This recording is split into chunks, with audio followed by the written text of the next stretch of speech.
Faith does not begin in the light. It begins in the shadows. Quiet, heavy, almost suffocating. Most people imagine faith as the confident posture of someone who already knows the ending, someone who walks with certainty, someone who has already won their battles. But the truth, especially the truth Scripture reveals, is far more raw. Faith is born in places where answers are absent, where strength has already run out, and where the soul whispers its last question into the dark. It is not the triumphant shout of the untested, it is the trembling resolve of someone who refuses to let go, even when everything within them screams that letting go would be easier. Faith is the rebellion of hope in a world that teaches you to expect nothing. It is the quiet defiance that lifts its head when life has pushed it into the dirt and says, I may not see the way, but I will keep walking. The Bible never sanitizes faith. Abraham believed with a heart full of uncertainty. Moses believed while stuttering and questioning his own worth. David believed while hiding in caves, betrayed and hunted by the very kings he once honored. Faith was never about perfection. It was about direction. It was about the posture of a soul that chooses God again and again and again, no matter how many times the world tries to convince it that God is absent. Faith breathes in the silence. It grows in the waiting. It matures in the unanswered. And in a world obsessed with evidence and guarantees, faith is the quiet, countercultural courage to trust a God you cannot see more than the fears that you can. But above all, faith is relational. It is not the cold belief in a distant deity, but the warm understanding that someone sees you, someone knows you, someone walks with you through every valley you pretend doesn't hurt. Faith is the invisible thread that ties your fragile humanity to God's unbreakable promises. And when life feels too heavy to carry, faith whispers the truth that your burden was never meant to be carried alone. If your hope feels small, trembling, imperfect, good. Because faith does not need to be loud to be real. It only needs to be alive. And even the faintest ember can light a path through the deepest night. Doubt is not the enemy of faith. It is the furnace where faith is refined. Too many people believe doubt disqualifies them from God's presence, as if uncertainty is a sin, and questions are signs of spiritual weakness.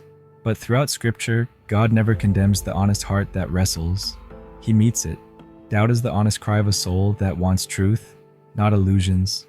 It is the tension between what we say we believe and what life forces us to confront. It is Jacob wrestling through the night, refusing to let go. It is Thomas touching the scars. It is David shouting his confusion into the void, only to discover that God was listening the entire time. Doubt is often the doorway to deeper understanding.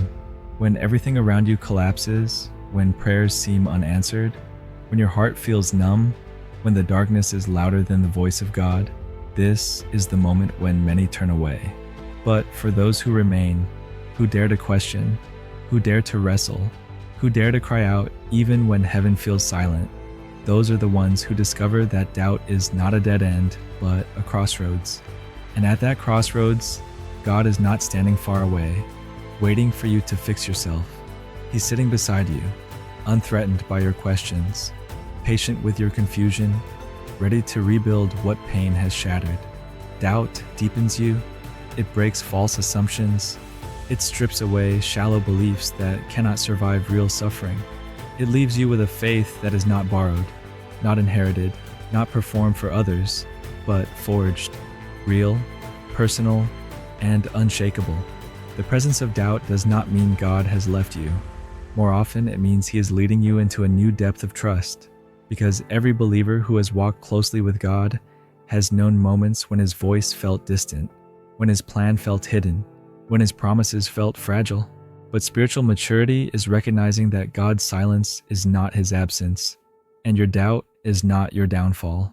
It is the place where faith learns to breathe again. Surrender is the turning point, the moment faith stops being theory and becomes transformation. It is not defeat. It is not passivity. It is the brave recognition that the human heart was never designed to carry the weight of its own redemption. Surrender is the release of control in a world that worships control.